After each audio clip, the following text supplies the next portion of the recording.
When breaking off the engagement with Hanson G, that struggling scholar, I said every cruel thing to make him despise me utterly. For years later, he turned his fortunes around, becoming the new emperor's favored minister. Meanwhile, my father and brother fell from grace, reduced to strays, handed over by my uncle for him to humiliate and vent his rage. On the 30th day of being under his house arrest and neglect, I prepared for suicide. Suddenly, words began flashing before my eyes. The villain's world is collapsing, finally grasping power to force possession. Yet his first love would rather die than be with him. No wonder he goes completely mad later. Still acting aloof now, but wait till he sees her corpse. Then he'll snap, searching everywhere for soul-summoning rituals, even sleeping with her body at night. Why is the first love so desperate? Breaking it off when he was poor is one thing, but why refuse him even with power and status?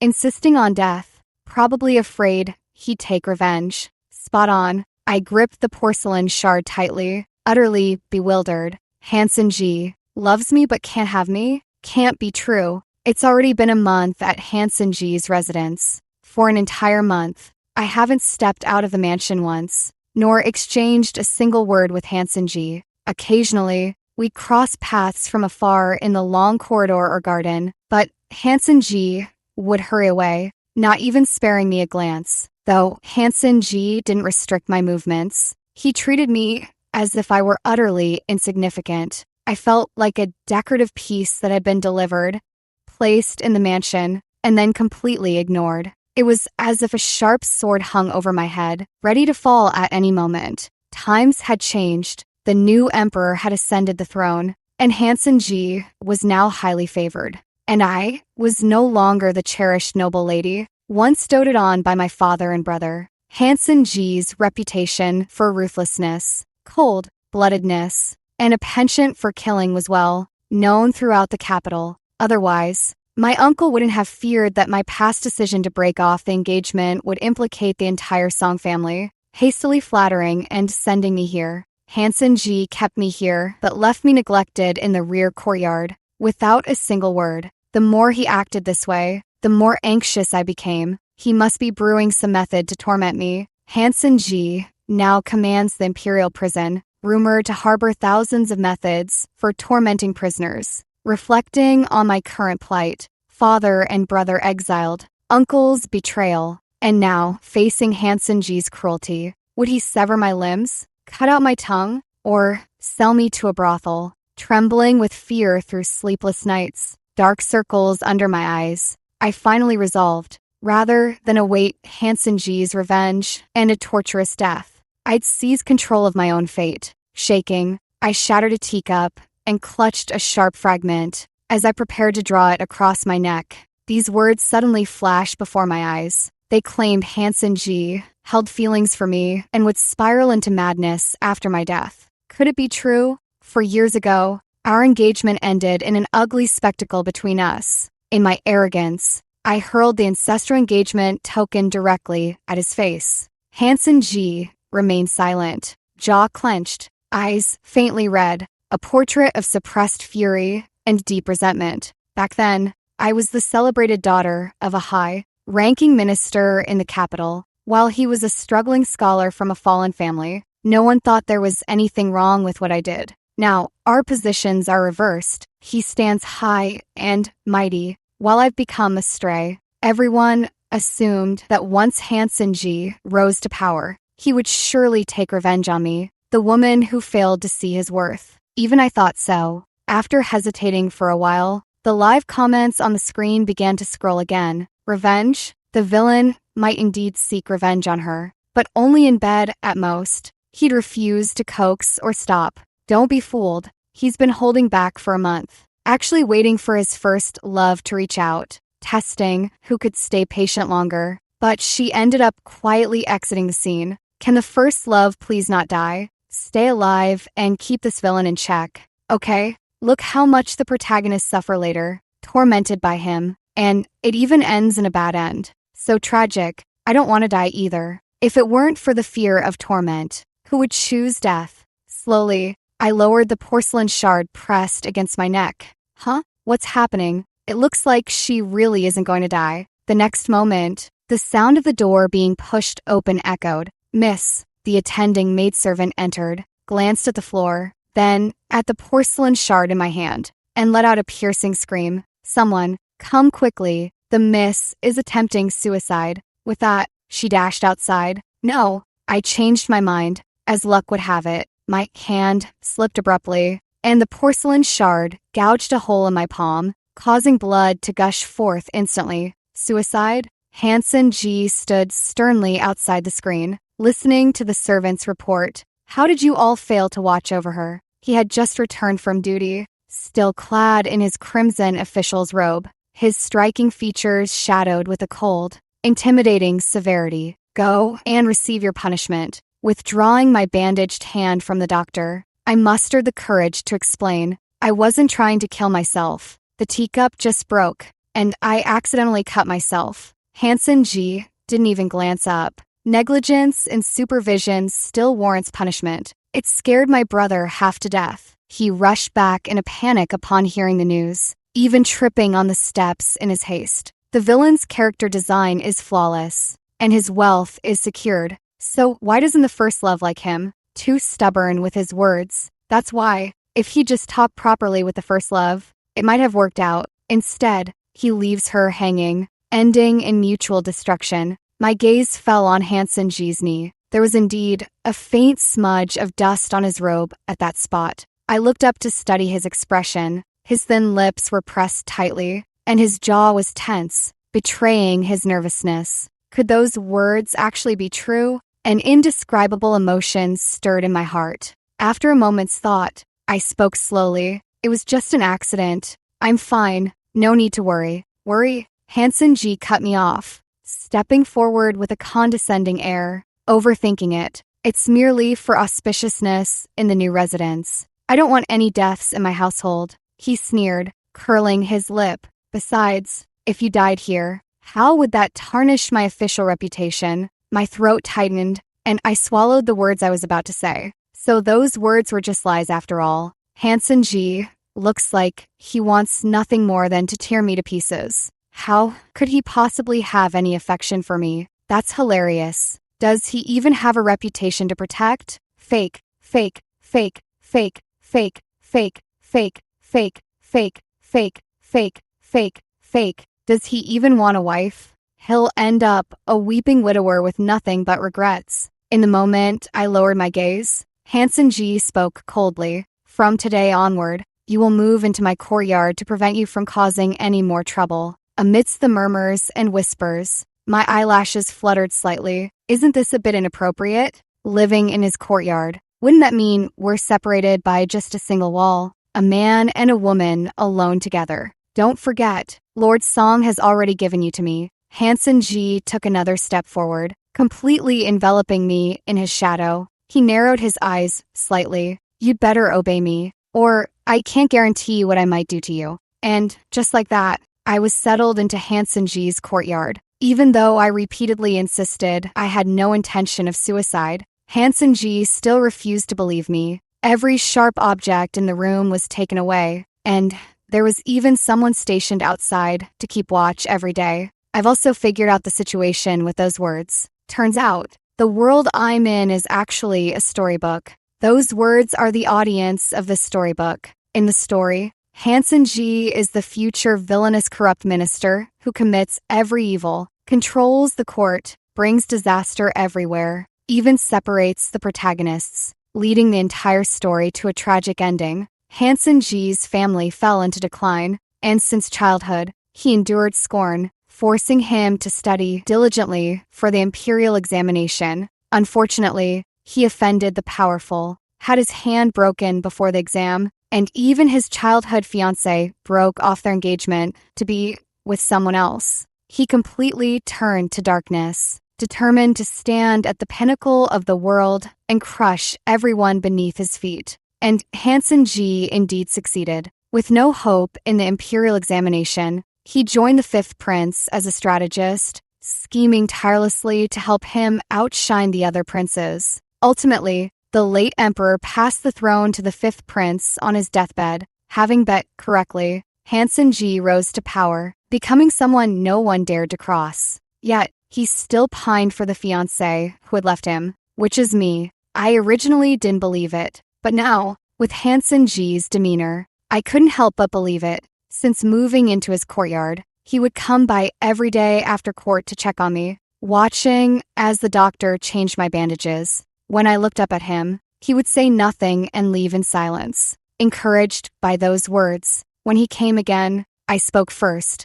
Lord G, I have something I wish to say to you. Hanson G coldly dismissed the attendants and stepped closer to me. What is it? I asked. Could you, perhaps, have the guard step away? Don't even think. His words abruptly halted as he felt movement on his hand. Looking down, he saw a pale finger extending from the wide sleeve, gently grasping his knuckle and giving it a slight shake. Please. He lowered his gaze, his expression unreadable, but he didn't seem angry. I ventured further. I won't do anything reckless anymore. My wounds are almost healed, and being cooped up indoors all day is truly unbearable. What does your discomfort have to do with me? Hanson G's phoenix eyes flicked open as he abruptly withdrew his hand. Yara Song, know your place. Who gave you permission to speak to me like this? My fingertips suddenly empty. I froze for a moment. Those words sounded familiar. 5 years ago,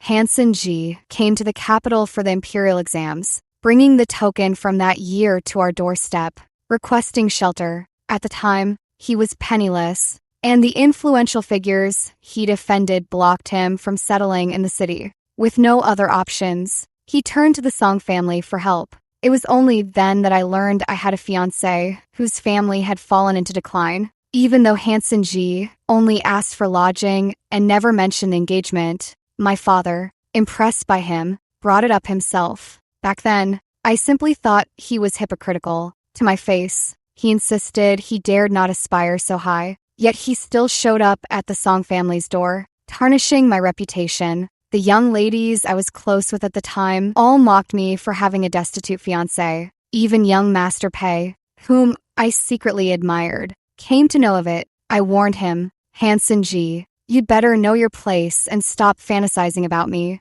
Once the imperial examination is over, get out of my house immediately. Indeed, such humiliation. If it were me, I wouldn't be able to forgive it either. Even if Hanson G has feelings for me, he would surely want to torment me before he's satisfied. Lowering my head, I withdrew my hand. This commoner has overstepped. I dare not offend you again. My lord, I beg for your forgiveness. And what if I don't forgive you? I clench my sleeve, my eyelashes trembling violently. A chilling voice came from above me. Since your injuries have healed, report to my study room tomorrow to serve. Lord Song sent you to this manor, not to freeload. Hanson G handled official business all afternoon, while I stood by serving tea, refilling water, grinding ink, and attending to his meals. After standing and grinding ink all afternoon, my back ached, my stomach was empty, and I had to endure the tantalizing aroma wafting into my nostrils.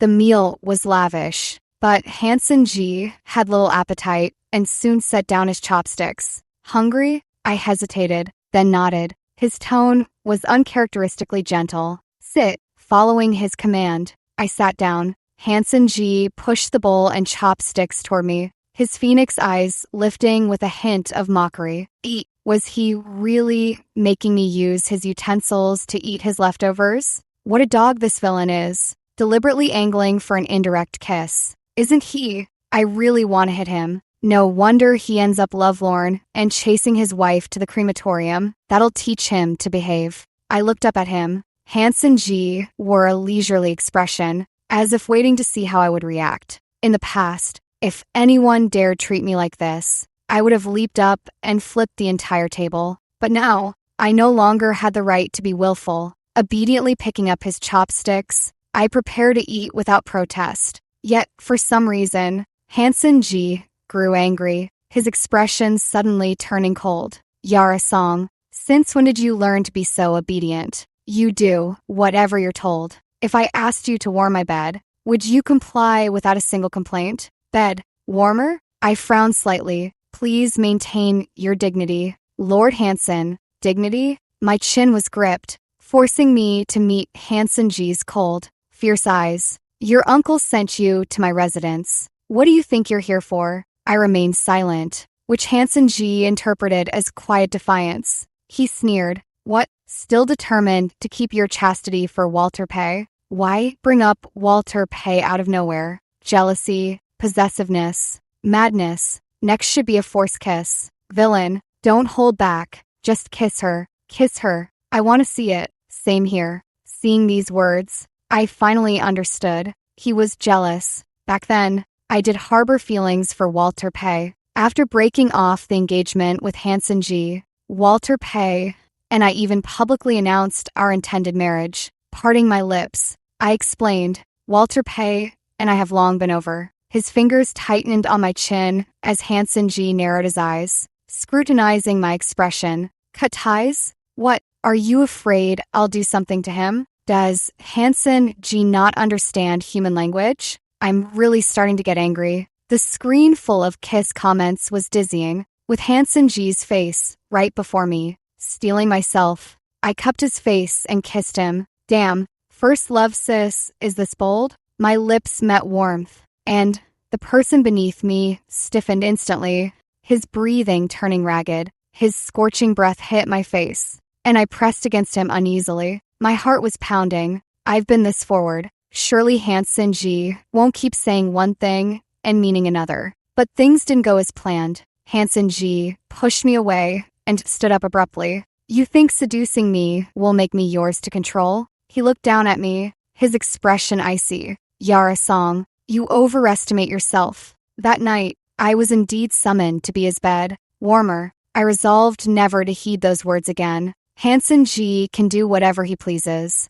As long as he doesn't torment me, that's enough. Lying on Hanson G's bed, enveloped by his scent, I grew drowsy and began to drift off. Perhaps knowing Hanson G wouldn't harm me, my guard gradually relaxed, and I fell asleep. Then I had a dream. I dreamt of 4 years ago, when Hanson G was still staying at my family's home. He wore the same faded but clean set of clothes every day, carrying himself with neither humility nor arrogance, his spirit untamed and proud. I disliked his aloof, silent act. He despised my spoiled, self-righteous nature. I never intended to marry him, and he likely never planned to wed me either. We couldn't stand the sight of each other. The turning point came during a spring outing. Back then, I was infatuated with a noble gentleman like Walter Pay and eager to break off my engagement with Hanson G. So I deliberately sent the servants away and confessed my feelings to Walter Pay. Walter Pay didn't give a clear response, only saying, Miss Song, you should settle matters with Mr. G first before speaking of anything else. That was a clear refusal. Disheartened, I wandered alone but accidentally lost my way in the mountains. Coinciding with continuous rain, I sprained my ankle and couldn't move, taking shelter in a crevice between rocks. Shivering until dusk fell, I finally heard someone calling my name. It was Hanson G's voice. When he saw me, he frowned, looking very displeased and reluctant to have come looking for me. But he still examined my injured foot and carried me down the mountain on his back. Holding onto his neck, I thought about how broad Hanson G's back was while watching raindrops slide down his profile. To be fair, Hanson G was exceptionally handsome. His eyes and brows were strikingly beautiful with a natural charm, yet his aura resembled upright pine and cypress, aloof and righteous. Father mentioned his scholarly excellence. If he could enter the palace examination, the emperor would likely grant him the title of Tanhua, third-place scholar.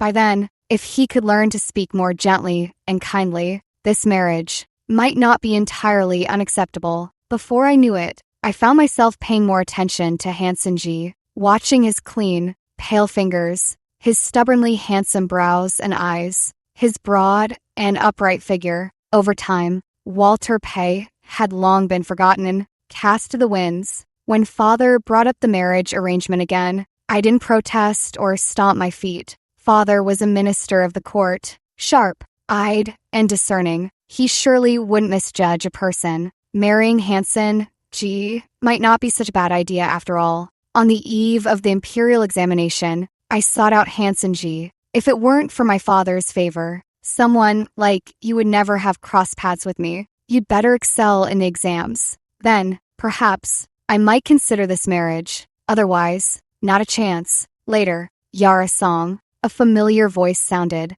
and my eyes snapped open. Hanson G stood by the bed, his tall frame blocking the candlelight. His tone was unreadable. I asked you to be a bed warmer, not to fall asleep. The dream stirred up old memories, leaving me in low spirits as I slowly rose. The commoner withdrew. Who said you could leave? Hanson G tilted his chin slightly, gesturing toward a small couch nearby. Go keep watch there overnight. Perhaps too exhausted from the day, I dozed off again shortly after settling on the couch. In my drowsy state, I heard the faint patter of rain outside. It must have started drizzling. Shivering, I curled into myself, only to feel weightless the next moment as Hanson G lifted me onto the bed. It's too cold. Come be my bed warmer. It really was cold. I nestled into his embrace, drawn to his warmth, and closed my eyes again. My wrist, broken 4 years ago, ached faintly whenever it rained.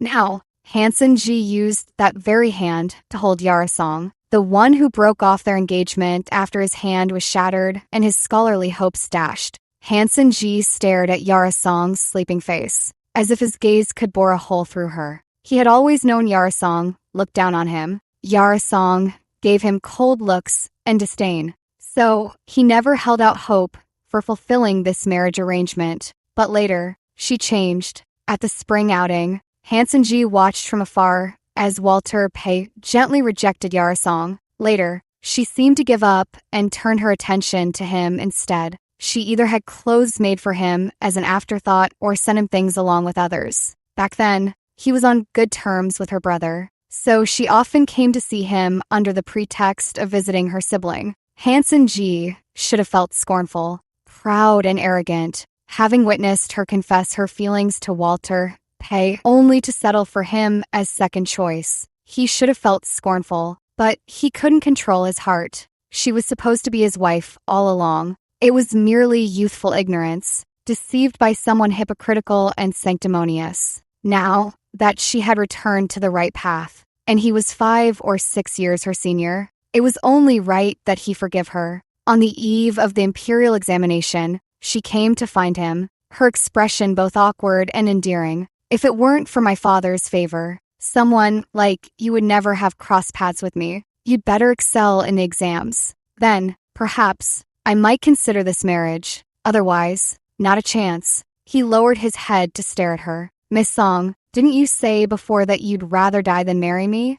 Yara Song's face stiffened, and she turned to leave immediately. But she stepped on a pebble and stumbled right into his arms. It was Hanson G's first time holding a woman, and, for the first time, he realized how soft she was. His heart melted. He steadied her and leaned close to her ear. Then it settled.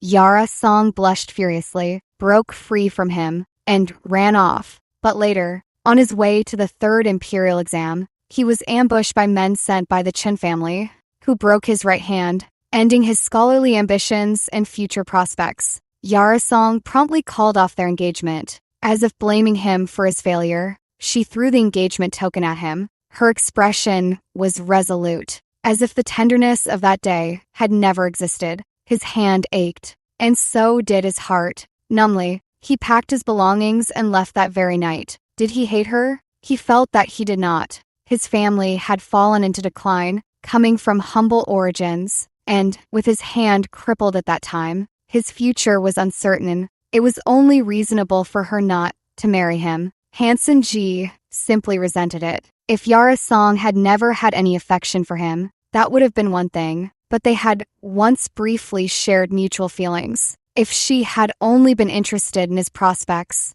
there was no need for her to act the shy maiden in front of him. Yara Song, this most heartless woman in the world, had stirred his heart, only to ruthlessly abandon him. A year later, he heard she had become engaged to Walter Pei. So, after all that, she still preferred Walter Pei. After gaining power, he wondered countless times, did Yara Song ever regret abandoning him? The man he was now had brighter prospects than anyone she had ever favored. Minister Song had angered the late emperor, and all the male members of that branch were exiled. Walter Pei had also broken off his engagement with her. Her beautiful courtyard, exquisite clothes, and jewelry were all taken by her cousin. From then on, she lived under someone else's roof, enduring scornful looks every day. Hansen Ji should have felt triumphant. But when Yara Song was delivered to his residence by her uncle, an indescribable fury surged within him. The Song family had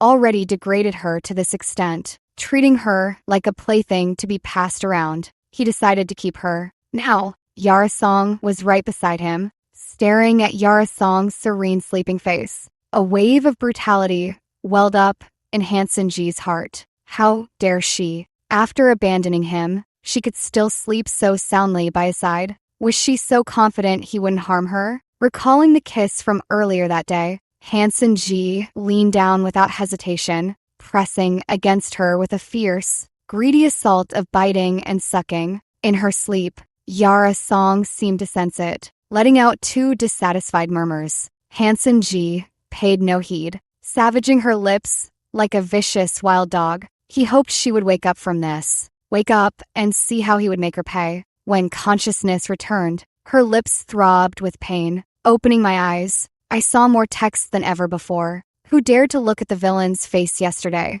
This must have kissed my lips raw. The villain truly has boundless energy. He kissed his first love all night and still went to work bright and early this morning. And that first love really can sleep. Kissed all night and didn't even wake up. What? All night, I looked in the mirror, glimpsed my swollen lips, and a wave of absurdity washed over me. Hansen Ji has gone mad. After digesting this for a while, I got up to wash, dress, and have my meal. Suddenly, I heard a woman's voice outside. It's been so long since I visited. With no one managing the rear courtyard in second young master's residence. Who knows what state a man's chambers are in now? The door was pushed open, and someone stepped inside. The maidservant flustered, whispering to me, "Miss, it's Madam, your sister, in law." I remained unmoved, scooping a bowl of congee to sip slowly. The sister, in law, lifted the curtain and entered, freezing at the sight of me seated at the table. "You, what are you doing here?" I slowly lifted my eyelids, not uttering a word. Looking at me, fine beads of cold sweat gradually formed on Madame Lu's forehead before she turned to leave. She looked as if she'd seen a ghost. She didn't even bother pretending anymore. This sister, in law, just dashed straight to the villain's room. When will he ever realize her ill intentions? Probably not until after she's betrayed him. All this sister, in law, thinks about day and night is seducing her brother. In law, when that fails, her love turns to hatred, and she joins his political enemies to frame him. She's had dealings with the Chen family before too. Not wanting the villain to rise above his station, she gave his route to the capital for the imperial examination to his enemies, nearly getting the big shot killed before he even reached the city. I paused mid-action. I first learned of Madame Lu during Hansen Ji's imperial examination period. He had left for the exams, and I went out to browse at Linlang Pavilion, thinking about picking out some rare treasures as gifts for after his return. While selecting items, I suddenly heard someone call out to me, "Is that Miss Song?" I turned to look and saw Madame Lu standing before me. "And you are?" "I am the widowed sister, in law of the Ji family, and Hansen Ji is the second son. Originally, I was Hansen Ji's elder brother's wife." I put on a smile and began chatting with her. Through Madame Lu's words, I selected the gifts to be sent over. After leaving Linlang Pavilion, I thanked Madame Lu. She waved her hand with a beaming smile. "No need for thanks. We'll be family soon," she sighed. "Once you and the second son marry, the eldest son will have an heir, and my later years will have hope." I froze. What does that mean? Why would Hansen Ji and I marrying mean the eldest son has an heir? Did the second son not tell you? She looked astonished. Before his mother passed, she wanted the second son to take on the dual inheritance of both branches. He agreed, saying once you entered the household, he promised to leave an heir for the eldest branch. An indescribable nausea rose in my throat, and I vomited violently upon returning home.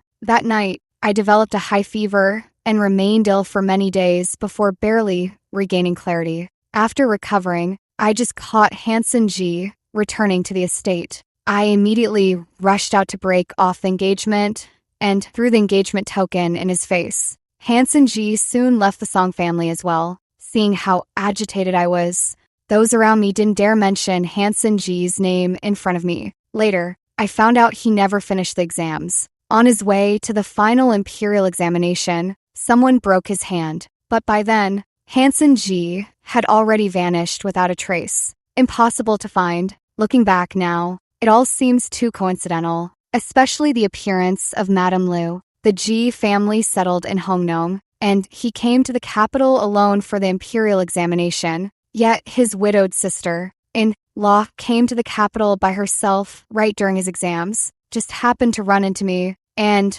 just happened to say those words in front of me. Last night, I dreamed of the past, and after waking, I pondered it carefully. If Hansen G and his widowed sister-in-law were truly involved, why did those words about future events never mention Madame Liu? Now those words finally bring her up, calling her a spy. So, was what she said back then true or false? Back then, Hansen G's prominence in the provincial exams overshadowed the Chen family of Hongnong's long-hyped prodigy, Fin Chen. Later, when they debated scriptures and doctrines, Hansen thoroughly humiliated Fin Chen. From that point on, a deep-seated grudge formed between Hansen G and Fin Chen. Initially, it was just a conflict between Hansen G and Fin Chen. Later, when Fin Chen tried to pick a fight with Hansen G, it backfired, leading to his accidental death. The Chen family blamed Hansen G entirely for the incident and repeatedly obstructed his career prospects. Thinking back now, her appearing so coincidentally to sow discord, and Hansen G's timely hand injury, leaving him isolated and helpless. Could it be that back then, I misjudged him? Perhaps due to social engagements. Hansen G returned late at night, reeking of alcohol, and had someone summon me to serve his bath. Amid the steamy haze, he spread his arms toward me. Come here. I hesitated for a moment, then stepped barefoot onto the slightly damp floor and went to undo his belt. The outer robe and inner garments were removed layer by layer, leaving only a thin, white undergarment. The contours of his beautifully defined waist and abdominal muscles were outlined, rising and falling with his breath. Hansen G had been drinking, his eyes red at the corners and somewhat dazed. His waterfall, like black hair cascading over his shoulders like a bewitching enchantress. Keep going. Taking a deep breath, I peeled off his final layer of undergarment. What met my eyes was a long scar on his chest, stretching from his heart down to his ribs. It was said that during his years as an advisor at the Fifth Prince's residence, he had taken a fatal blow for the prince, earning his trust and favor thereafter. Lost in thought, Hansen G turned and stepped into the bathing pool. His back, too, was marked with several blade scars. Had he passed the imperial examinations back then, his talent would have earned him the esteemed position of Hanlon Scholar, sparing him such suffering, merely the Chen family. If I had cared more for him then, with the Song family's protection at the time, a mere Chen family couldn't have hindered his future. To this day, I've never regretted anything, even in my current downfall. With Hansen G's resurgence, I don't regret breaking off the engagement because of what Madame Liu said back then. Yet now, a wave of regret begins to wash over me. I should have asked him, instead of trusting others so easily and impulsively breaking off the engagement with him, feeling deceived by him. I even used the harshest words I could muster to humiliate him. Guilt surged within me. I knelt by the bath, picked up a cloth, and gently began washing his body. Hansen G leaned against the edge of the bath, eyes closed, relaxing. Despite my careful, light touch, he occasionally let out low groans, his skin flushing slightly, just as I worried I might be too rough. I saw those words, so turned on already, moaning like that. Can't even look. This guy's practically melting from his wife's touch, but he's already hard underwater. Too much. The steam from the bath filled the air, warming my face with a blush. As the hand holding the silk cloth reached toward his chest. Its wrist was seized. Hanson G had opened his eyes at some point, his voice slightly hoarse. I don't need you anymore. Get out. It's so hard to guess what he wants to do after sending people away. Brother can't resist doing some manual work. Can he? Manual work. What does that mean? Lost in thought, my foot slipped, and I fell straight into the bathtub. Water rushed into my nostrils from all directions. After flailing a couple of times, I was lifted by the back of my collar. Cough, cough, freed from the suffocating environment. I coughed violently before feeling somewhat better. When I opened my eyes, Hanson G's chest was right before me, his lips curved in that familiar, mocking smile, trying to seduce me. I quickly waved my hands. No, I just slipped before I could finish. His lips descended to silence mine. Perhaps that night had taught Hanson G a thing or two. He moved with practiced ease, his kisses deep and skillful. The lingering taste of wine on his lips seemed to intoxicate me too, enveloped entirely by his scent, a tingling sensation spreading from my lips all the way to my heart. My hands, which had been pushing him away, gradually relaxed,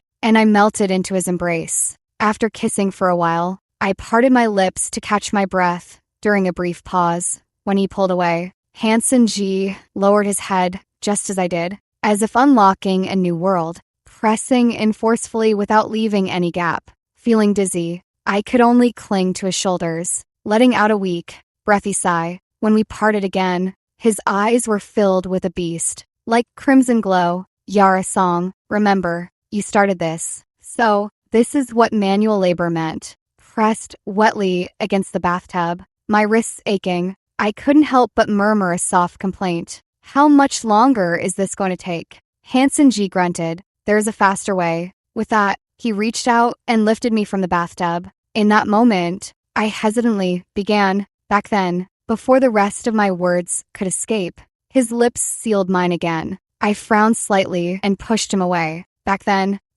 Hanson G gripped my chin, his eyes dark and stormy. Must you bring up the past now? What, trying to disgust me on purpose so I won't touch you? Disgust? I swallowed my explanation and turned my face away. If it disgusts you so much, then stay away from me. Hanson G stared at me intently for 2 seconds. I refuse. Then he leaned down and bit me again. Only this time, his movements carried a rougher edge. A sharp pain shot through my chest. I gasped, tears welling in my eyes. Hanson G, are you a dog? How dare you call me? Hanson G looked up angrily, just in time to catch a tear tracing from the corner of my eye. He froze for a long moment, then rose, threw on his robe, and left. The bathroom felt hollow. A cold breeze swept through, and I hurriedly pulled my clothes back on. Those words appeared once more. What just happened? The screen went black for so long. They didn't. You know,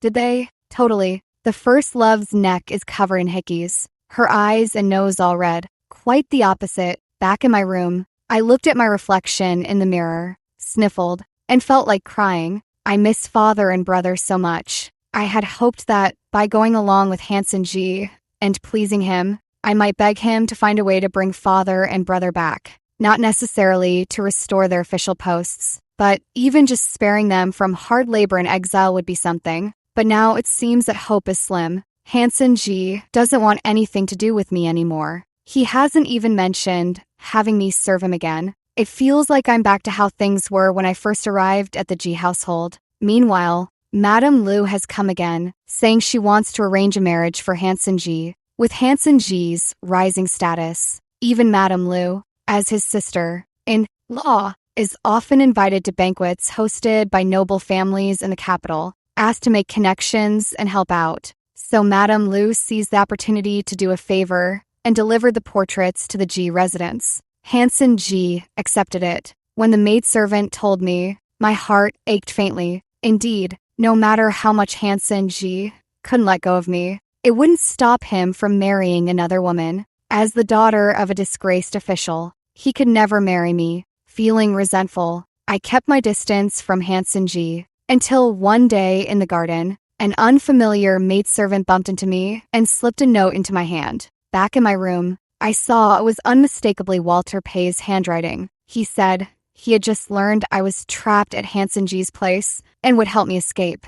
I hesitated somewhat. I wanted to go to the great wilderness, where my father and brother were exiled. Hanson G was to marry. Even if we reconciled, I could only be a concubine, and the Song family was no longer the one I knew. It would be better to let Walter Pay help send me to the great wilderness, where at least my family could be reunited. Having made up my mind, I wrote a reply. Walter Pay was someone I trusted. When the emperor fell gravely ill, the princes grew restless, and factionalism ran rampant in the court. Both my father and the Pay family remained neutral. To protect themselves amid this turmoil, they publicly announced a marriage alliance. But as a minister of the court, my father's refusal to align made others eager to seize his position. My uncle turned against his own kin, reporting letters in my father's study that discussed the succession, enraging the late emperor, who exiled my father and brother to the great wilderness. At that time, Walter Pay, seeing me isolated and helpless, genuinely intended to marry me and honor the engagement. However, the Pay family strongly opposed it. His parents even threatened to take their own lives, urging him to consider the family's welfare. When Walter refused to yield, his mother came to plead with me directly. I had no wish to burden others, so the engagement was quietly dropped. Walter, burdened by guilt, ensured my father and brother were well provided for throughout their exile. He is a good man, and now he is the only one who can help me. The letter was sent by the maidservant, and a reply came swiftly. A plan began to take shape in secret. On Hanson G's birthday night, I made a bowl of longevity noodles and brought it over. He hadn't made a fuss about his birthday, yet gifts still filled the courtyard. Some even sent him women. With a faint inner scoff, I entered the study room. Hanson G's gaunt profile looked quite stern under the candlelight. In a very cold tone, "What is it?" Still being Sundra. His wife's about to leave, but I can't be bothered to scold him. Let her go. His first love tried to coax him, but he wouldn't cooperate. Can't blame her for seeking out her ex. Guess he's just destined to be alone forever. After hesitating for a while, I said, "It's your birthday today, so I made you longevity noodles." Hanson G's gaze lingered on the tray in my hands for a moment, his voice slightly hoarse. "Come here." I dawdled forward, only to be pulled abruptly into his arms and seated on his lap. "Feed me," said as if it were the most natural thing. "It'll break." I shook my head. Longevity noodles mustn't break. Hanson G paused briefly before setting me down. He picked up his chopsticks and began eating by himself. The bowl of noodles was soon emptied. I poured him a glass of wine and said softly, "Happy birthday, Hanson G." Hanson G took it casually and downed it in one go. His gaze grew hazy under the flickering candlelight. "Do you have a gift for me?" I hesitated for a moment, then rose on my tiptoes and kissed his Adam's apple. Hanson G tilted his head back, closed his eyes, and let out a soft groan in his throat. Something firm and rigid pressed against my waist. "You asked for this yourself." His large hand cupped the back of my head, his gaze clouded with desire. "This time, I won't let you off so easily." It seems I guessed wrong about those words. Hanson G wasn't unwilling to coax or stop. He knew how to persuade. His deep, mesmerizing voice whispered over and over in my ear, "Be good, relax a little. You can do this, don't be afraid." Only, when we were both utterly exhausted, did he finally hold me and drift off to sleep. Of course, it could also be that the drug was taking effect. I had added a reactive agent to the noodles and wine. Enduring the pain, I rose and placed the letter I had prepared earlier on the bedside table. It detailed the reasons behind the broken engagement. Even if I were to leave, I couldn't just abandon him with that spy, Lou, by his side. So be it. He would marry in the capital, and I would stay in the great wilderness with my father and brother. I feared we would never meet again. Returning to the room, I changed into a maidservant's attire and blew sleep, inducing smoke at the guards outside. Soon, I met up with the people arranged by Walter Pay and slipped out through the side gate. Only when I safely boarded the carriage did my anxious heart finally settle. How thrilling. The great escape is underway. When the villain wakes to find his wife gone, he's bound to turn dark again. rubbing hands in anticipation, betting on whether the villain will catch his runaway first love. My guess is no. I bet he will. Count me in. Reading the live comments, I nervously clench my hands. I would never consent to be someone's concubine. Hanson G is about to marry, and he has already obtained what he desired. If I leave, he probably won't be too affected. The carriage traveled out of the city, and I met up with Walter Pay in the woods outside the walls. Dressed in a white robe, he appeared even more gentle and refined under the moonlight. Noticing me, he slightly furrowed his handsome brows. Did he do anything to you? I shook my head. Thank you for your help, and I'll need to trouble you further to take me to the great wilderness. The great wilderness? Walter Pay repeated softly, lowering his gaze. Do you know what kind of place the great wilderness is? A barren land of exile. How will you protect yourself there? But my father and brother are both there. If I don't go there, where else can I go? Stay here, Walter Pay said in a comforting tone. I will find a way to clear Lord Song and your brother's names and bring them back to the capital. I have another residence outside the city where you can stay temporarily while waiting for news of them. My mind is a bit muddled, and I have a gut feeling that something's off. Slowly becoming your unofficial mistress. Huh? Didn't they say Walter Pay was utterly devoted to his first love? In the original story, after the first love committed suicide for love, the villain and Walter Pay became sworn enemies, clashing back and forth in the imperial court for over a decade. It seems the first love only becomes an idealized memory after death. No, one treasures her while she's alive. I can handle it. I'd still rather go to the great wilderness. Yao Guang. Walter Pay's voice was gentle, yet his tone brooked no argument. Stay. I will protect you. So, he doesn't intend to send me to the great wilderness after all. I took a step back. Forget it. I don't need your help. I'll go on my own. As soon as the words left my mouth, my head grew dizzy and my legs felt unsteady. Walter Pay stepped forward and pulled me into his embrace. Yao Guang. His tone was mesmerizing. Didn't you adore me most of all before? Wouldn't it be better to stay by my side? You drugged me? Yes. Walter Pay responded softly, smiling as he tucked a stray strand of my hair behind my ear. Don't worry, I'll treat you well, and won't let Hanson G lay a finger on you. With that, he scooped me up into his arms and made to carry me to the carriage. But the moment he turned, the smile on his face faded. The once empty woods were suddenly swarming with people. Torchlight flared, illuminating the face of the man at the forefront. Hanson G's phoenix eyes narrowed slightly, a murderous glint swirling in their depths. Mr. Pay, where exactly are you planning to take my person? Oh ho, the villain caught up after all. Thank goodness. That fast. Was his coma an act from the start? Have you forgotten the villain's ways? What happens in his domain escapes his notice. Hearing that familiar voice, I mustered my last ounce of strength to cry out. Hanson G, MPH. Walter Pay clamped a hand over my mouth,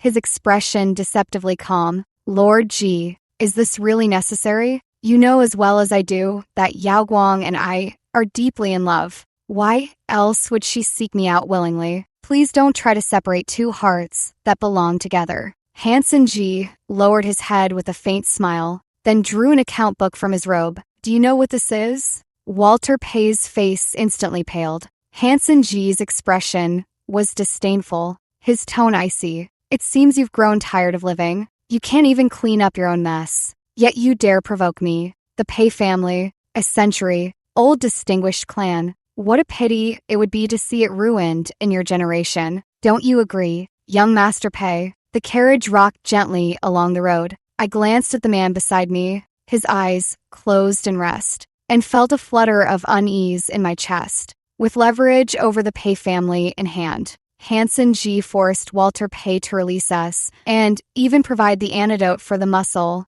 softening powder. Hanson G's timing was impeccable, proving he had never truly been drugged. Amid the prolonged silence, I hesitated before finally speaking.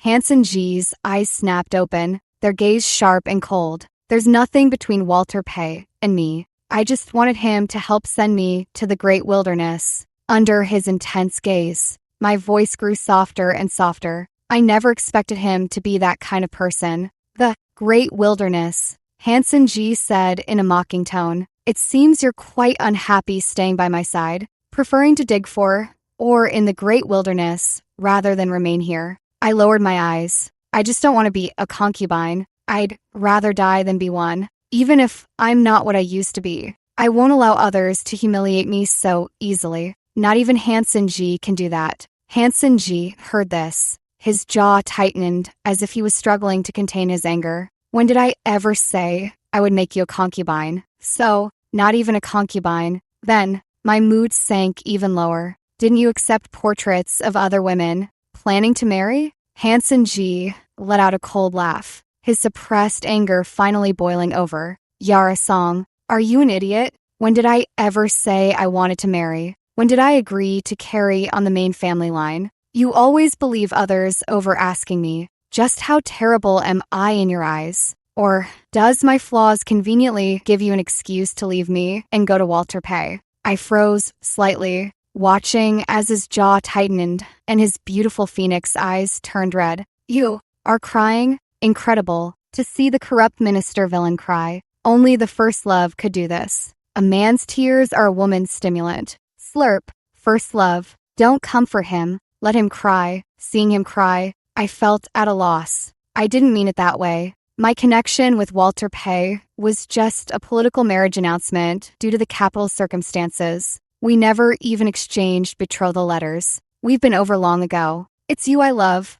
Breaking off the engagement before was my fault. I trusted others too easily. But this time, you're always cold to me, and you accepted those portraits. Hanson G turned his head aside. While I was away, Madame Lu handed it to the steward, but I returned it upon my return. I see, by the time it reached my ears, it had twisted into him accepting portraits of young ladies introduced by Madame Lu, preparing to marry. After a long silence, I finally spoke. I didn't ask you because I was afraid of humiliating myself. I adore you. Of course, I don't want you to marry someone else. I feared you'd say again that I'm overestimating my importance. Hanson G, I said softly, I've already been punished enough. I don't want to humiliate myself further. After seeing those words, I tried to please and yield to Hanson G, hoping to reconcile. It turns out Hanson G indeed couldn't let go of me, but he also resented me,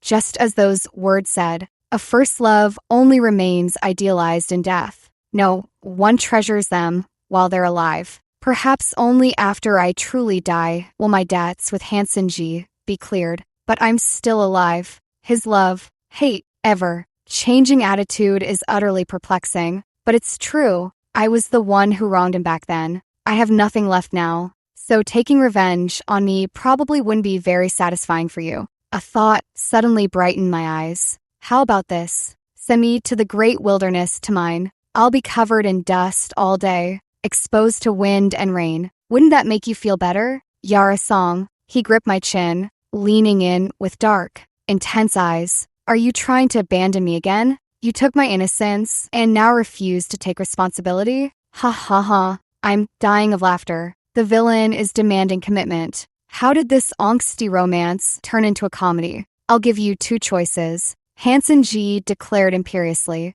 First, I send you to the great wilderness to mine. Second, marry me. I'll ensure your father and brother return from the great wilderness, perhaps even with their official positions restored. What's your choice? Marry? Positions restored? After a brief hesitation, the grip on my chin tightened further. You need to think about this? How much do you despise me? I quickly shook my head, raised my arms to embrace him, and mumbled, then you mustn't say hurtful things to me like before. I'll take it seriously. Hanson G paused briefly, then raised his hand to gently stroke the back of my head. Never again. Phew, finally made up. Now that the villain has a wife, he probably won't be so intent on breaking up our protagonist couple anymore. Thank goodness the first love didn't die. Our protagonists might actually get their happy end now. Just as I breathed a sigh of relief, I felt myself lifted as Hanson G settled me on his lap,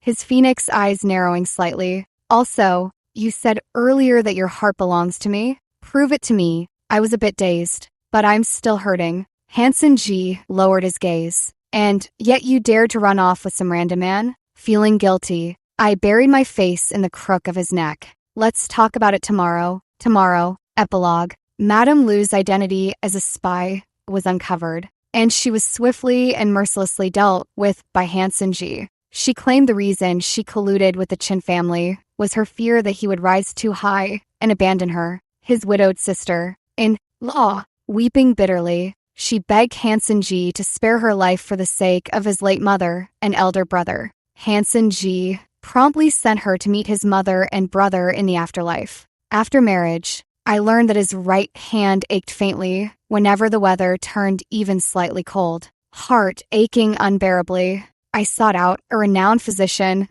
to learn massage techniques. Hanson G always joked that more kisses would heal it better. Post-marriage, Hanson G truly never spoke harshly to me again. His face grew gentler daily, shedding its former ferocity. I, too, regained traces of my original temperament. Days passed thus, one after another. Half a year after marrying Hanson G, my father's past case was exposed as my uncle's false accusation. He returned from the great wilderness to the capital, reinstated to his official post. My uncle's family was convicted of deceiving the emperor and sentenced to exile. When news of my father and brother's return reached me, I went to pay respects at my late mother's grave. At last, our family could be reunited. However, Hanson G began acting strangely. He used to be very clingy and demanded intimacy frequently, but recently, he suddenly turned cold. I couldn't quite figure out what was wrong with him.